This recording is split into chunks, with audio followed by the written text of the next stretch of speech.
Good evening, my friends, and welcome to a brand new episode of Terror Radio Podcast. If this is your first time joining me, then welcome. This is a podcast dedicated in bringing you the best of horror and thriller, old-time radio broadcasts, as well as original stories. I'm your host, Heath, aka the Radio Show Nerd, and tonight's episode is entitled Lunacy. And that is in regards to, oh my God, someone is going to try to kill me and I have no way of protecting myself. 2, what the hell is going on? Who are these people? Where am I? This is not my life. So, without further ado, this is Terror Radio. The 2 radio series highlights tonight are Peril and The Haunting Hour. Our first radio play is called Wheelchair, and it was first broadcasted sometime in 1953 on Peril. Following that is the radio play Uptown Express, and this was first broadcasted on July 21st, 1945 on The Haunting Hour. Now, you all know the drill. Sit back, turn down the lights, and listen to Wheelchair, followed by Uptown Express.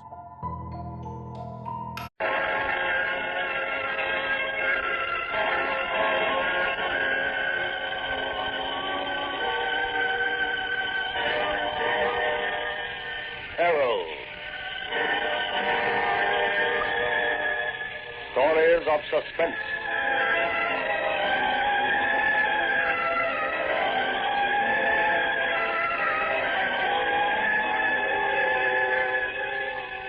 Ready, darling? Yes, James? It'll be over soon. We'll wait a while, then we'll go away. Where'll we go? Who cares? Europe, South America, anywhere. Oh, James. Oh, it's going to be wonderful. We can come out in the open with our love. Won't need to hide in corners anymore. But Angela, after tonight, we'll have to be careful for at least a month. Mustn't give people a chance to suspect. Yes, James. Are you sure you're all right? But I'm a little shaky. That's to be expected. James, does it have to be tonight? Yes. I can't wait any longer. We've waited 8 years now. 8 years of hiding our love, of secret kisses, hoping she'd die and leave you our money. But she won't die. She may sit in that wheelchair for another 20 years. How's like the prospect of that, Angela? 20 years of waiting on her, working as an unpaid servant. Would you like that? No, James. Then pull yourself together. Where is she now? In the study. Playing with that tape recorder of hers, no doubt. Thinks I don't know her secret. One day she dictated some letters on the machine for me, but she forgot to wipe off the tape beforehand, and I got 3 minutes of Pygmalion. Your dear old aunt was playing Eliza Doolittle. A frustrated actress. She was going to be an actress. And then there was the accident. That was before I was born. My father told me about it. Before I came to live with Aunt Grace. She's spent almost 30 years in that wheelchair. And she's made a slave out of you for the past 8 years. She has both of us at a beck and call 24 hours a day. Well, it stops tonight. When we get back from the theater, we'll be free. Yeah, free. Because she'll be dead.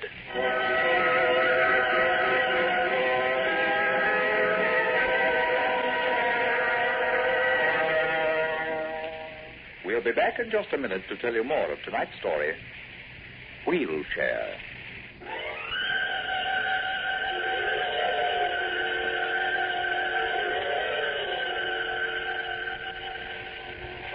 Beautiful part this is. What a powerful role. I'd love to act out this passage. Oh, but Angela and James will be coming down soon to say goodnight. Still, I can see them through the open doorway. Yes, I'll read the part. I'll just turn on the recorder. Now, What a fool I was to have trusted you. What a muddle-brained, sentimental fool. All these years of loving you. Oh, they're coming. I'll pretend I'm reading. I'm ready. Almost ready to go. Oh, Angela, dear. How lovely you look. I always liked that dress. And James. My, you look handsome in a dinner suit. Oh, thank you, Miss Damon. I see you're reading the new play. Yes. It's the most interesting play, James. Thank you so much for buying it. That was very thoughtful and kind of you. Well, I knew how much you'd enjoy it. I wish you could be coming along with us tonight to the theater. Never mind. I'll be all right here. There's the play to read and books if I get lonely. I'm rather accustomed to loneliness. Would you rather we didn't go, Andrea? Oh, no, my dear. You're still young. Enjoy yourself while you can. Don't worry about an old woman in a wheelchair.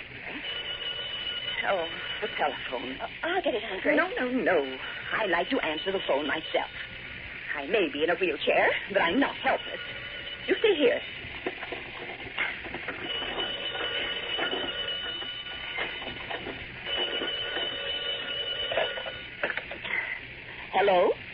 Hello? Is this Miss Grace Damon? Yes, this is Miss Damon. Good evening, Miss Damon. This is George Fletcher. Fletcher? I was out to see you the other evening. Oh, the television salesman. Yes, ma'am. A new model just came into the store today. A marvelous set that I know you just love. I told you, Mr. Fletcher, I am not interested in buying a television set. But TV, Miss Damon, is the best entertainment a person can have. And it's there at your convenience always. A theater, Miss Damon. A theater in your own living room. I'm sorry, Mr. Fletcher, but my niece and my secretary are going out tonight, and I must say goodbye to them. Perhaps some other time. Miss Damon, if you'll just let me go. Thank you for calling, Mr. Fletcher. But, Goodbye. Salesmen. Infernal nuisances.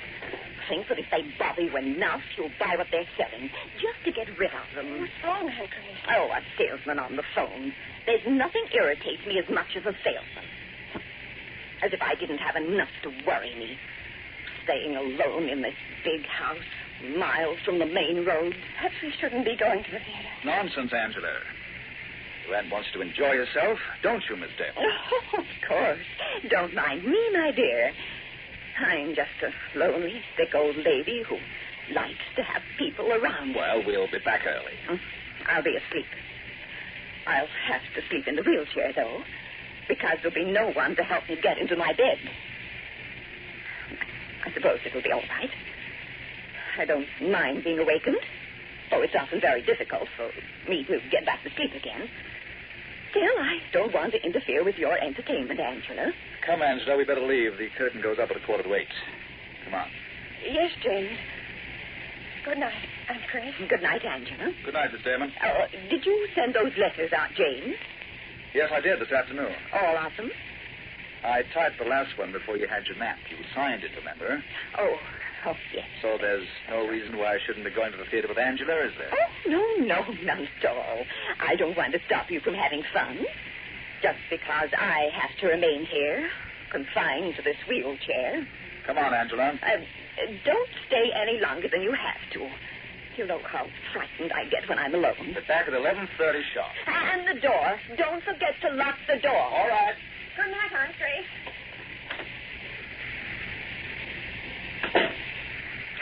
He didn't lock the door. James! Think he'd forget a thing like that. Only a moment after I told him. He knows how I feel about that front door not being locked when I'm alone. Oh, if only there weren't those 2 steps down from the hall, I could go to the door in my wheelchair. Oh, James is forgetful and inefficient. Worse than that, Angela's fond of him. The car. Oh, I hate the sound of it. Means I'm alone. Alone here in this big house. If James weren't here, Angela wouldn't have any reason for wanting to go out. She'd be here with me all the time. Yes, she's fond of him. They think I can't see it, but I'm not stupid. The tape machine. I left it on. They were in here alone when I went out to answer the telephone. I wonder what they said. I'll see. Just turn the tape back.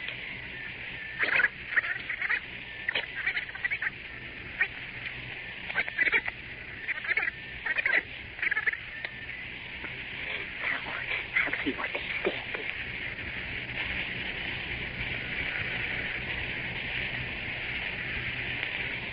James. Easy. How are you going to do it? Don't worry. It's all arranged. You've hired someone? Yes. Who? I'd rather you didn't know. What are they talking about? James, will she suffer? Yeah, but in a short time. No one will ever suspect murder. Murder? It looked like an accident or suicide. How will it be done? I'll tell you about that later. They're going to kill me. I must be sure she won't suffer. She won't. The man I hired knows his business. She's hired a killer. Don't talk any more about it, eh? Not till we're out of this house. Here she comes. What'll I do? What'll I do? Infernal nuisances. Think that if they bother you enough, you'll buy what they're coming back from the floor to get rid of them.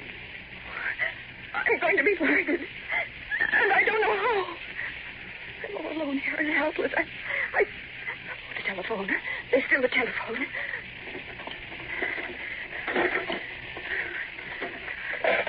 Hello. Operator. I want the police. Operator. Operator, answer me, please. I want the police. I'm going to be murdered. Oh, the line. The line's dead. Oh, operator, answer me. You can't leave me here all alone. You can't. Oh, please help me. Oh, no use. He must have got to Wyatt. I'm trapped. Just a helpless invalid in a wheelchair. And the front door is not locked. All I can do is wait to be murdered.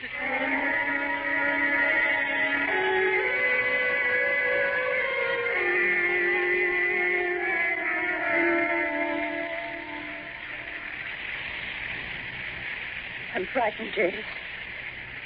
I've never been so frightened. You'll be all right later on. Are you sure, James? Are you really sure she won't suffer?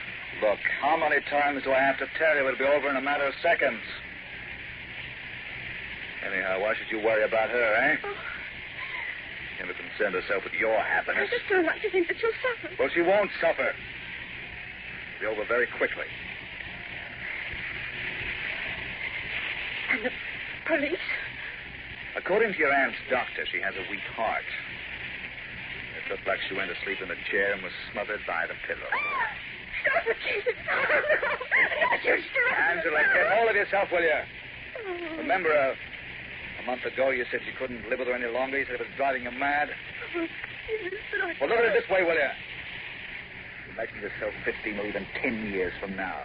An old maid. Your youth gone. Thrown away because of a selfish, whining old witch in a wheelchair. You want that, Angela? No, James. I want to be happy with you. With you, James. Then just trust me, will you? And try to look as though you are happy. Don't forget, going to this play is our alibi. I think I'll be all right. Good girl. You just keep remembering that when we get back to the house, we're going to be free of her.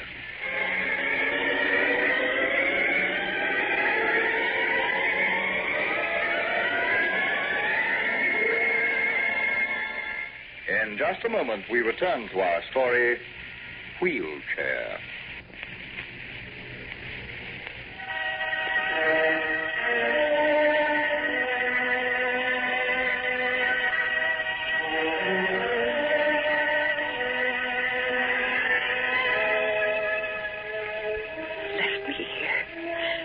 Left me here alone to die. My money. That's what they want. It's James. He's the one. He's the one who put the idea into Angela's head. James, with his handsome face and his personality smile and his fancy ways. Oh, I want to stay on as your secretary, Miss Damon. I could get much more money elsewhere, but I wouldn't have peace of mind. And I wouldn't be working for a person for whom I have the greatest possible admiration and respect. He touched my shoulder so gently when he said that. And I believed him. Heaven help me, I believed him. Smart, aren't you, James? Oh, so very smooth and smart. You set out to fool me, and you did. And at this moment, I bet you're laughing.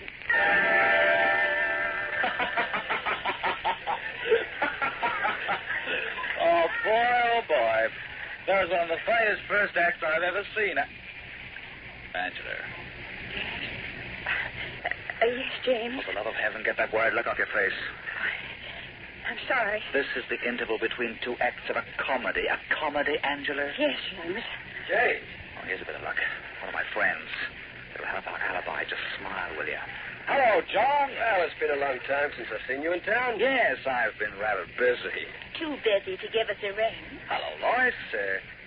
I'd like you to meet Angela Damon, Lois Wilson. I'm the lesser half of what's supposed to be a lifetime partnership.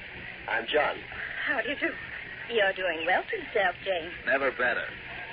Miss Damon, aren't you the girl with the invalid aunt? That's right. Oh, the last time I saw James, he spoke of you. I think it's wonderful the way you stay with your aunt. Thank you. At the same time, I think it's a monstrous thing that a pretty girl like you should throw her life away. Lois. Well, I mean it. And you know me. I always say what I mean. Well, Angela is very fond of her aunt. She's a marvelous woman, isn't she, my dear? Yes, marvelous. Well, even so, I think it's wicked. Well, it is rather difficult at times, but it isn't as though Angela's alone. No, I'm not alone. We'll see it through together, won't we? Yes, James. Oh, I can almost smell the apple blossoms. You'll send us an invitation to the wedding, won't you, James? Oh, it's all right, John, but I'm afraid you're a little premature, Lois. I haven't raised the courage to ask Angela yet. I should think that would be the least of your worries. I think we'd better go back to our seats, Lois. The curtain goes up in a few minutes. Well, you needn't pull my arm. Come on, Lois. Oh, all right. I hope to see you again. Yes, I'd like that. Very nice to have met you, Miss Damon. See you again, James. Yes, John. She's very attractive. In her own way. Hasn't known her long? Oh, I know Lois only through John. He and I are old friends. You told her about me. Yes, I met her in town one day. And she knows about Aunt Grace. I made a point of telling her. That was just after you and I decided to... Well, to do what we are doing. James, is it over yet? Forget about it, will you? How can I? I keep wondering what's happening. It will be over soon.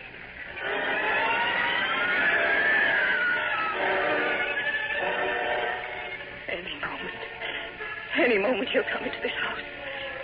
He'll go straight to the front door. James has arranged it that way. He left the door open. He made it easy for him. And my money. James and Angela will get my money. Oh, if only I could stop them. If there is a way. Later. I'll write a letter. My desk. I must get there quickly. Now, pen, paper.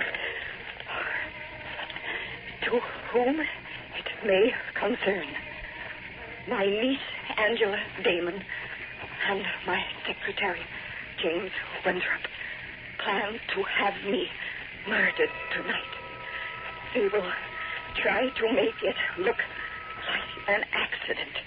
But I can prove the car outside. The killer. He's in that car. There isn't time to finish the letter. I'll hide it under this desk, but...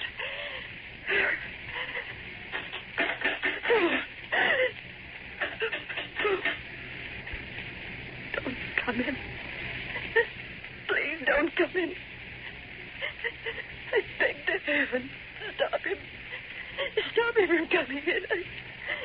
I'm afraid. I'm so terribly afraid.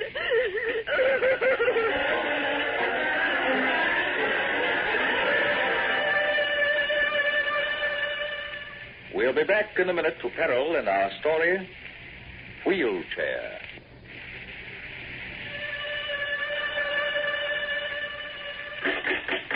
Miss Damon. Miss Damon, it's me, George Fletcher. She's in there. I saw her through the window. Miss Damon, it's me, George Fletcher. The door is locked, Mr. Fletcher. Ah, good evening.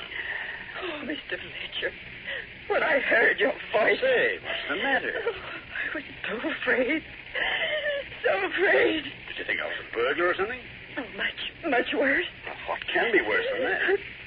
A murder. What? They're going to have me killed.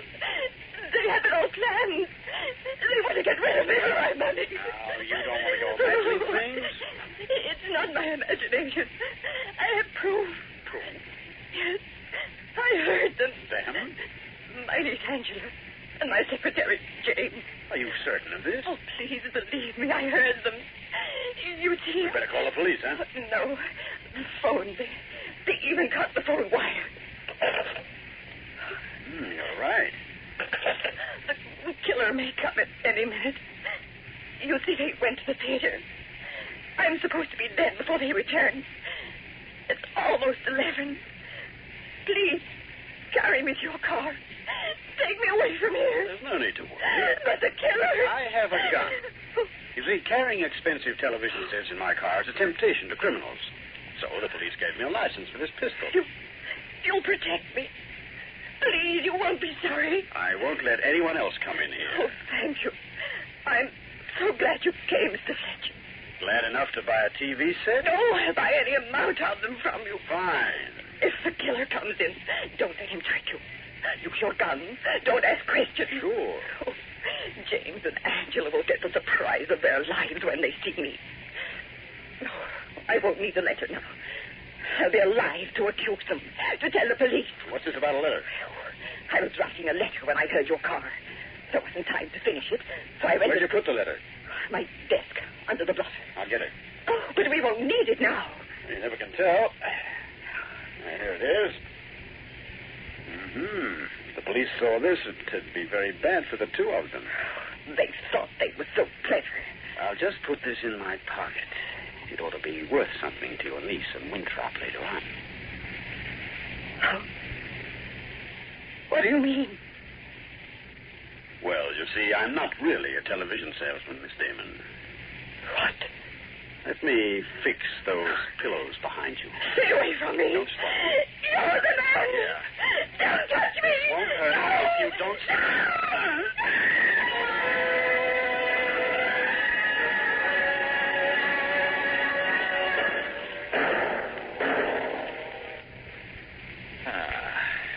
There she is, Angela.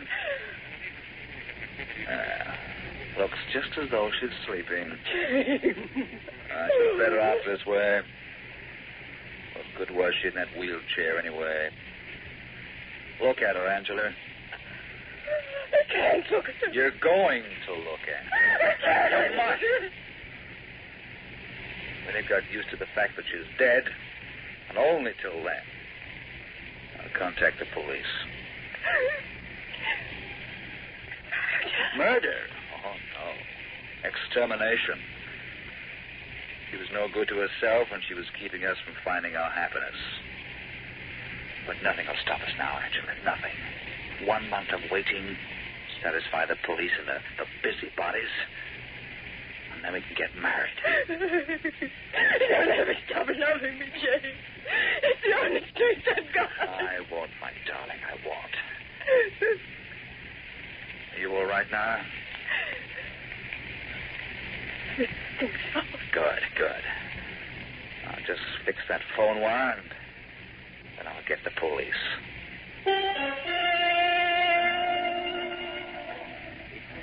That sergeant. He's been in there for almost an hour. He's just making a routine search. There's nothing at all to be afraid of. Oh, Miss Damon. Mr. Winthrop, will you please come out? Yes, surely, Sergeant. Come on, Angela. Yes. I hope there won't be too many questions, Sergeant. Miss Damon is very upset. There won't be any questions, though. Oh, thank you. All right, Sid, play it. Play it? Right, Sarge. What? The tape machine? It'll be over in a short time. I will never suspect murder. It looked like an accident or suicide. James, your voice. Quiet. How will it be done? I'll tell you about that later. I must be sure she won't suffer. I'm afraid of the tape machine going when she enters the phone. Keep your mouth shut. That'll be enough, Sid. That spool of tape was behind the dead woman's back. We didn't do it. It was a hired killer. Don't say another word, you fool! It's a bit late now for keeping quiet. You should have done that while the tape machine was going. That tape's going to hang both of you and the hired killer. Get your coats and come with me.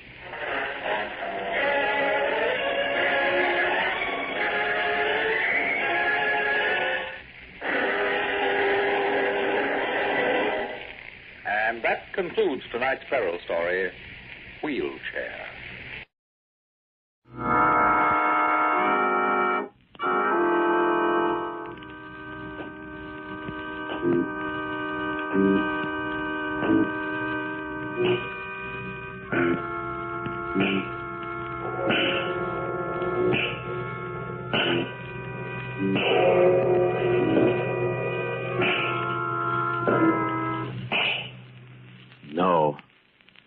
No, stay where you are. Do not break the stillness of this moment. For this is a time of mystery.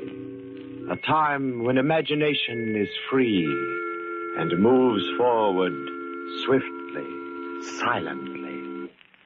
This is the Haunting Hour.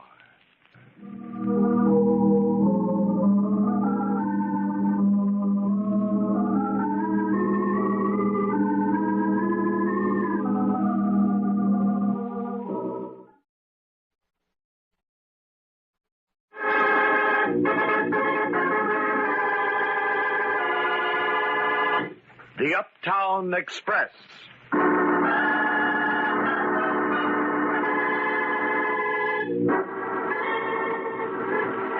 That night didn't begin any differently from any other night. At least it doesn't seem to me that it did. I left work the same as usual, and I hurried because I was late and we were having supper early again so my brother Sid could get to law school on time.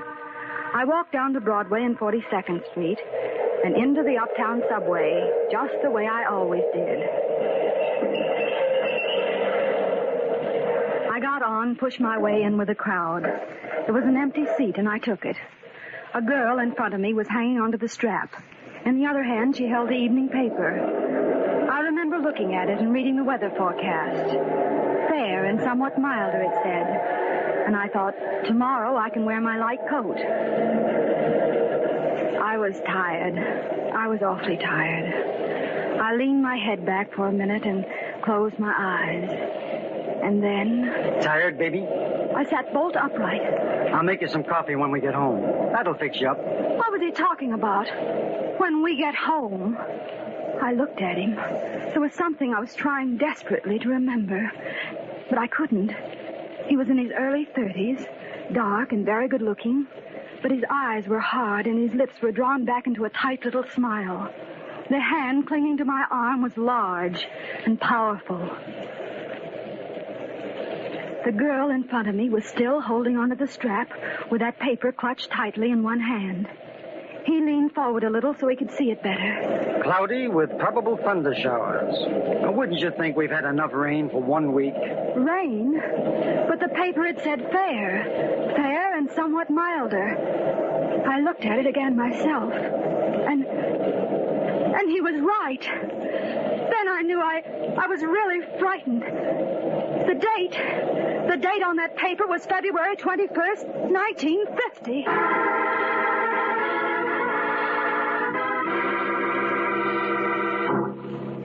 Everything seemed to blur before my eyes for a minute, and I felt a little sick.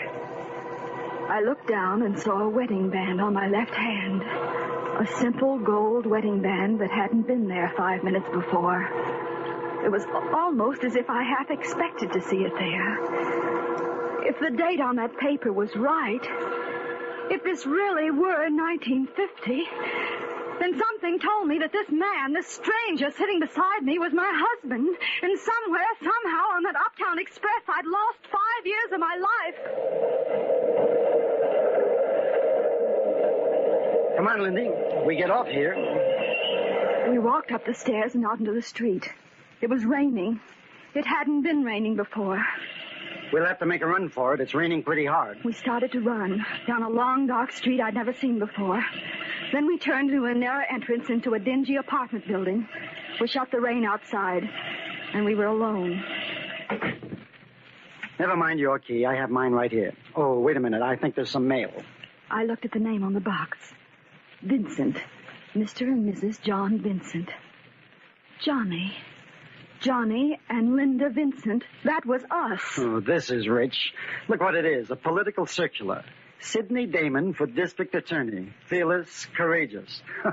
That's a laugh, sending it to us. Sid? For district attorney? My brother, Sidney? Yes, and it don't sound much better than it smells. Not for my money. But... Come on. It's cold down here. Let's get upstairs. We climbed the stairs to the second floor to a small apartment way in the back. I kept thinking of Sid. Less than an hour ago, he was going to City College nights to study law. And now in my hand was a circular that said he was running for district attorney. But it wasn't an hour ago. That was in 1945, 5 years ago. This was 1950. There. Turn on the light. It's near you. I felt along the wall and found the switch. That's better. It's cold in this dump. Never any heat when we need it. Did you speak to that lousy janitor yet? You said you were going to. I will, Johnny. Oh, I'm sorry, baby. I didn't mean to snap at you. It's just that business of your smart aleck brother running for DA. I don't like it. Why, Johnny? Why don't you like it? Oh, cut it. Don't ask silly questions. Come here and kiss me instead. Johnny, What's the matter? Nothing. Well, come here, then. You know what? Your hair's all wet and your mascara's run a little around the edges. You look awful, honey. But to me, you're still beautiful. Please, Johnny, don't kiss me anymore. What's the idea? I'm cold. I'm wet. I'll be all right. Sure. I understand. Go in and change and I'll fix you something hot.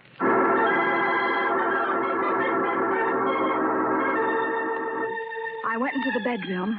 On the bureau was a picture of the two of us. Me, Linda Damon, and this man I'd never seen before. I picked it up. Across the front of it was written, Atlantic City, September 1946. I looked at it for a few minutes, then I put it back on the bureau and walked over to the closet. On one side were his clothes, and on the other, what I supposed were my things. I found a light blue house dress and changed into it quickly. It fit perfectly. Ready, Lindy? Come and get it. In a minute. Here. Oh, thanks. Aren't you going to put on some dry clothes? No, I'm okay. I'll hold out your cup. And one for me. Well, what do we drink to?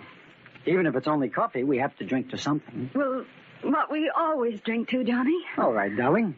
You want to make the toast, or shall I? You make it. Here goes, then. To our house. The one with the front porch, the backyard, and the attic. Okay? Okay. Do you think we'll ever have it? Have what, Johnny? That house. All my life I remember living in little box flats with walls so paper thin you could hear the guy next door yelling at his old lady, or her nagging at him. Just as if there weren't enough of that stuff in your own place. And the hallways always full with dirty little kids with their faces needing washing and their eyes too old for the rest of them. And the garbage in big, ugly cans in front of the buildings when it was so hot you could hardly breathe. Johnny. I guess maybe you don't understand. Is that why you want the house, Johnny? Sure. Imagine, Lindy, a house, not a flat, not a couple of caged-in little rooms, but a big house with a front porch and a backyard and an attic. All mine. All ours, Lindy. Oh, Lindy, do you love me? Oh, yes, Johnny. I do love you very much. Hey, what got me started? I did. I'm sorry. Oh, don't be. Don't ever be sorry for anything. Oh, it couldn't be bad if it comes from you because you're good, Lindy. I'm not, and I know it. Look what I'm doing to you, making you live in a hole like this, not a decent dress to your name. I don't care, Johnny. Oh, but you'll see. It's going to be different. Maybe sooner than you expect. How would you like to move? Out into the country, to our house. Well, I wasn't going to tell you until everything was set, but here, start on this. Go out tomorrow and buy yourself some clothes. You know, real high-class stuff. Johnny, all that money. And plenty more where that came from. But I don't... I'll get it. Stay where you are. Yeah? What is it, Charlie? Who? Oh, he was. Well, what did he want? Yeah? Well, just lay low until I get in touch with you. I'll think of something. So long. Who was that? Just a friend of mine, business acquaintance. You wouldn't know him. Oh. I'm telling you, it was nothing important. I didn't say anything. Well, don't, and stop looking as though I just finished beating you. Don't shout, Johnny. Well, I didn't mean it, baby. My nerves are on edge, that's all. I wonder if it stopped raining. Did it? It let up a little, maybe. Not much. Why are you standing at the window? Are you expecting someone? What do you mean by that? Who should I be expecting? You've been talking to your brother, haven't you? You've been seeing him again. Johnny, you're hurting me. I told you to keep away from that family of yours, didn't I? If I'm not good enough for him, that's just too bad. Johnny, my arm. Tell me the truth. Have you seen Sid? What's he been telling you? It's a lie, but you believe me, don't you? I don't know what you're talking about. Please, Johnny, you're hurting me. Darling, forgive me. Oh, Lindy, you've got to promise me you'll stay with me, no matter what. What is it, Johnny? What have you done? Oh, I'm in an awful mess. I'm in deeper than I've ever been in my life. This time, I'm afraid. Will you tell me? Maybe I can help you. I'm your wife. Oh, I don't deserve you. I don't deserve ever to have met you. Johnny. What? Tell me. Tell me again how we met. I like to hear it. You're just like a little kid, aren't you? Just a funny little kid. Tell me. Okay. It was February 21st, 1945. 5 years ago. Yes? And there you were. And I saw you. Where, Johnny? On the subway. On the Uptown Express. What's the matter? Oh, nothing. I have a little headache, that's all. Go on. You're sure you're all right? Yes, I'm all right. Go ahead. When I saw you and I said to myself, that brother is for me.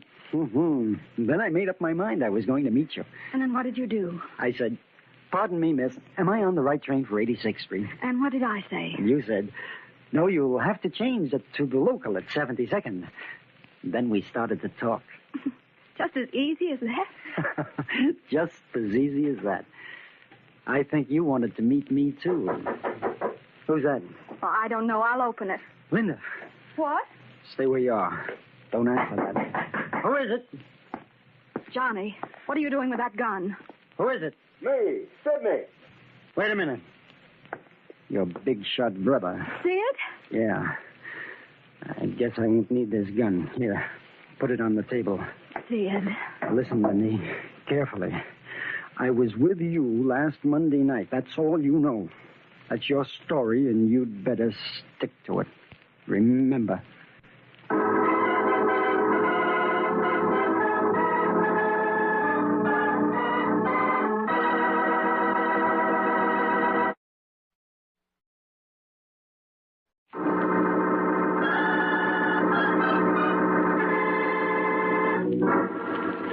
Life is filled with mystery, and it was a strange afternoon when Linda Damon boarded the Uptown Express. For without warning, time jumped ahead, and the newspaper datelines read February 21st, 1950. Then she heard the man sitting next to her say, Come on, Lindy, we get off here. He was her husband, and his name was Johnny. Mystified, afraid to question, Linda followed him home. Johnny spoke of how they had met 5 years before on the Uptown Express, and Linda listened. Then came a knock on the door. Johnny reached for his gun. The newcomer was Sid, Linda's brother, a candidate for the office of district attorney. Johnny turned to Linda and said, Listen, Linda, carefully. I was with you last Monday night, and that's all you know. That's your story, and you'd better stick to it. Remember. Yeah, just a minute. Hello, Linda. Sid, What do you want, Damon? it's so good to see you, Sid. How's Mom? You've got kind of a nerve asking that, haven't you? Oh, please, Sid, I don't understand. Forget it, baby. Let him speak his piece and get out. What's on your mind, Mr. District Attorney? You're a little premature. But thanks anyway. Come on into the living room, Sid. Here, let me take your coat. It's wet. Linda, he'll go into that living room over my dead body. Which is just the way I'd like it, Vincent. Why, you were... Johnny! Sid! What's the matter? What is it? Linda, haven't you had enough yet? Why don't you come home where you belong? Mom's worse. Every day since you left, she gets worse. Doesn't it mean anything to you that you're killing her? Mom? What are you trying to do? Wring blood out of her? Leave her alone. Don't you care, Linda? What's he done to you? Leave her alone. That's what you came here to say. You said it. Now get out. That's not quite all, Vincent. No? Well, spill it then. Last Monday night, a man by the name of Bucky Stevens was murdered. So what? Johnny! Johnny, what's he trying to say? Be quiet, Lindy. Go on, big shot. What's it to me? That's just what I wondered, Vincent. Bucky'd been gambling, but I suppose you know the story. Sorry, I don't know nothing. No? Too bad you missed it. It's been on all the front pages, too. Maybe you just forgot, Vincent. I'll refresh your memory. Bucky'd been gambling heavily, and he won. He was pretty tight and made a lot of noise about it. Things like that get around fast. I don't like your story. Maybe it's just the way you tell it. Oh? I'm sorry. But don't worry, it gets better as it goes along. When Bucky left the club alone with that nice fat wallet, 3 men got into another car and followed him. Yeah? See, I told you it got better. Gets better still. They forced his car off the road, took his money, murdered him, and then threw his body in the river. Johnny! Then what? Then nothing. That's all there was to it. The 3 men escaped in their car, and the next morning, Earl Marino and his 2 henchmen were picked up and booked for the murder. The police thought they had a case. As a matter of fact, they still do. Thanks for the bedtime story. Are you through? In a minute. You see, Vincent, the police, the DA, everyone was convinced it was Marino and his gang. Everyone except me, that is. So? So I said to myself, I wonder where Johnny Vincent was Monday night. Johnny and those 2 playmates of his, Charlie Rossi and Joe Kagan. Just idle curiosity, you understand. Get to the point. You take too much time. Okay, I will. I did a little private investigating. And I've got proof that it was you and your pals. I've got enough proof to send the 3 of you to the electric chair. Sid, don't say that. Why, he couldn't have. Johnny couldn't have. Why won't you believe me, Linda? I tell you I can prove it. And I intend to. Tomorrow morning, I'm going to the DA with my evidence. And I'm giving you fair warning. It's packed solid. They'll spring Marino and pick you up, Vincent. And the charge will be murder. You think you're pretty smart, don't you? No. Just smarter than you, that's all. Well, don't think you can get away with this. I know I can. And if you do, it won't hurt the election any, will it, Damon? Brilliant young prosecuting attorney solves case single-handed. That'll look cute on campaign buttons. Not bad. But to tell you the truth, I wasn't thinking of that so much. I've been out to get you for a long time for what you've done to Lindy. And this is once you're not going to be able to talk your way out of it. And just what do you think you've gained by coming here? I want Linda to be home where she belongs tomorrow, when the police come to get you. Thanks for the warning. Oh, you can skip if you're dumb enough. See how far you'll get. By tomorrow night, every paper in the country will have your picture plastered all over the front page. Johnny's not going anywhere, Sid, and neither am I. He'll stay here and stand trial if he has to, and I'll stand by him. Johnny was with me last Monday night. Linda, you don't know what you're saying. Don't I? Well, I'm sorry, but I don't believe you, Sid. Johnny couldn't have murdered anybody. Nothing I can say will make you change your mind? No, nothing. Please go, will you? Sure. Sorry I bothered you. When you need us, we'll still be waiting for you to come home. So long, Vincent. See you in court. Oh, Johnny, my own brother. How could he? Thanks for trying anyway, baby. But this time he means business. You don't have to be afraid, Johnny, if you're innocent. What do you mean, if... Oh, I didn't mean it that way, Johnny. Believe me. Oh, you're trying to kid. He's got the goods on me, and I know it. Johnny, you mean he was right? He was telling the truth? Johnny, did you... Don't be a little fool. Of course I killed him. No. Oh, no. Oh, cut out the dramatics. I've got to think. There must be something. You murdered him and threw his body in the river? And where do you think that money came from? Use your head. But murder? Johnny! I couldn't help it. He put up a fight, and we had to let him have it. I didn't want to kill him. There was nothing else I could do. You know I wouldn't have killed him if I didn't have to. Don't you, Lindy? I don't know anything anymore. What are you going to do now? Do? What can I do? He made this investigation on his own. That's what he said, didn't he? Well, yes, but Then he probably hasn't told anyone yet. No one knows but him. At last, or at least that's the chance I've got to take. I can't be any worse off than I am now. What are you talking about? He'll never live to turn in that evidence. I'll see to that. Johnny! I'll get Charlie and Joe, and we'll make sure he doesn't... No! No, you can't do that to Sid. I won't let you. Me or him, Lindy. I don't have to think twice to decide which one I'd rather have it be. No! Put down that phone. Please, Johnny! Hello. Mike? Let me speak to Charlie, will you? Is he there? Good. I said to hang up, Johnny. And I meant it. Lindy, put that gun back on the table. I said to hang up. You won't shoot. Put it down like a good girl. Hello. That you, Charlie? Something's come up. I want you to get Joe and help me on the job. Yeah, right away. I'm warning you, Johnny. Meet me as soon as you can, over. Meet me at... Oh. Johnny! Oh, Johnny! I really didn't think you'd shoot me, Lindy. I had to. I couldn't help it. You know, you've got a lot of spunk for a little thing. Oh, Johnny, I'm sorry. I thought I told you not to be sorry for anything. Ever. I told you anything you did would be all right, and I meant it. No. It wouldn't have ended good, no matter what. I'd just as soon have it this way. Honest, baby. But it wasn't all bad, was it? Some of it was fun. Tell me it was. Yes, Johnny. Some of it was wonderful. You know what? What?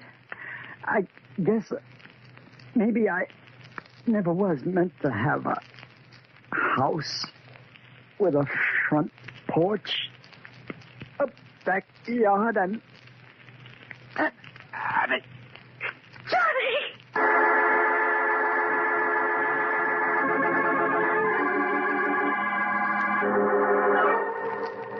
I don't know how long I sat there, on the floor beside him, holding him in my arms and rocking back and forth as if he were a child. There was blood trickling out of the corners of his mouth, and I wiped it off with my handkerchief. I knew he was dead, but I wiped it off just the same. And I sat there, holding him. Maybe part of those years had been wonderful. Now I'd never know. After a while, I got up, took my purse, and left the apartment. The rain had stopped.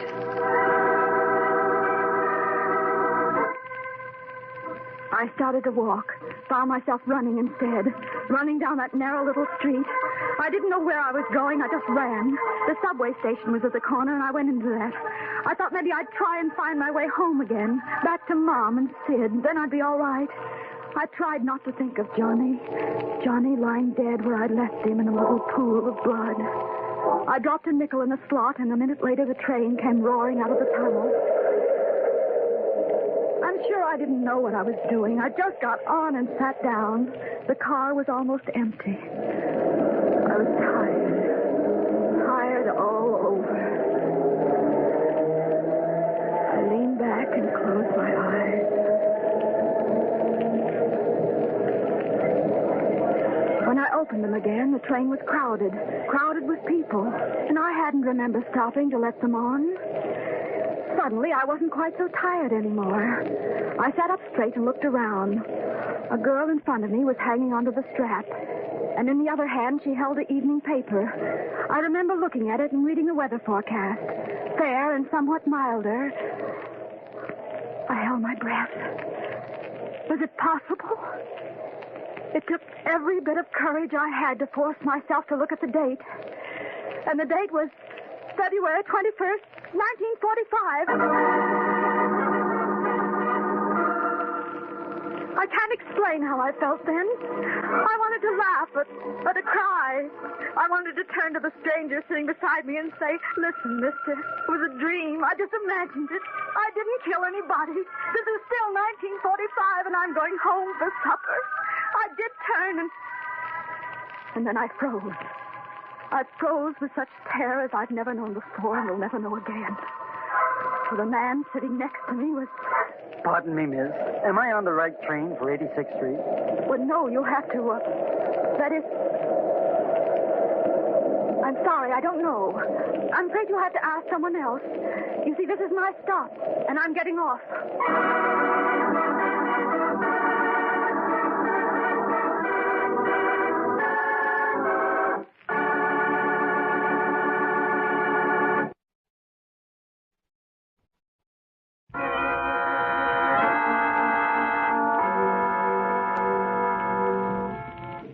From shadows and stillness, mystery weaves a spell of strangest fascination, charging the mind with doubts and fears. For mystery is a strange companion, a living memory in the haunting hour.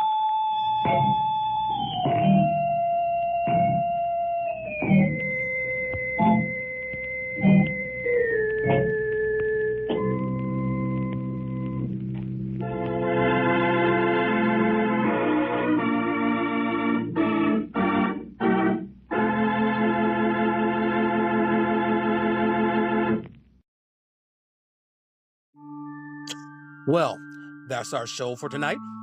I want to thank you all for listening.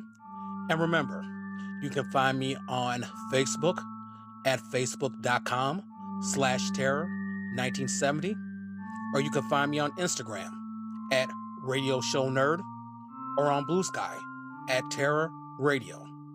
I also have a YouTube channel where, along with the podcast, I also feature vintage television series such as Suspense, Tales of Tomorrow, The Veil, etc. Please check it out. Like and subscribe.